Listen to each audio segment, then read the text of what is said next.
100% strike rate అంటే ఎట్లా ఉంటుంది? ఇప్పుడు నేను సీఎం గా ఎందుకు చూడాలి జనం? నాకే చేత కదా నువ్వే చెప్తుంటే, చేతకానోడికి సీఎం ఎందుకు ఇవ్వాలి ఇప్పుడు?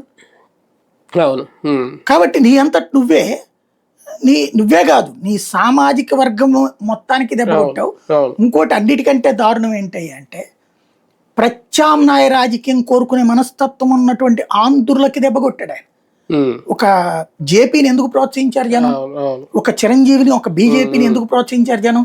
ఓ పవన్ కళ్యాణ్ ఎందుకు ప్రోత్సహించారు జనం? ప్రత్యామ్నాయం, తృతీయ ప్రత్యామ్నాయం ఉండాలని కోరుకు. ఒకప్పుడు కమ్యూనిస్టులు ప్రోత్సహించిన వాళ్ళు ప్రజలు, కానీ ఈయన తృతీయ ప్రత్యామ్నాయాన్ని చంపేశాడు. ఇక భవిష్యత్తులో తృతీయ ప్రత్యామ్నాయం లేకుండా చేస్తున్నాడు. ఒకవేళ థర్డ్ ఆల్టర్నేట్ అవసరం అయితే అప్పుడు ఈయన ఇండివిజువల్ గా నిరూపించుకోవాల్సి వస్తుందేమో. అది ఏంటంటే రేపు ఎలక్షన్లలో మళ్ళీ గెలిచేస్తామని నమ్మకం ఉంది ఈయనకి.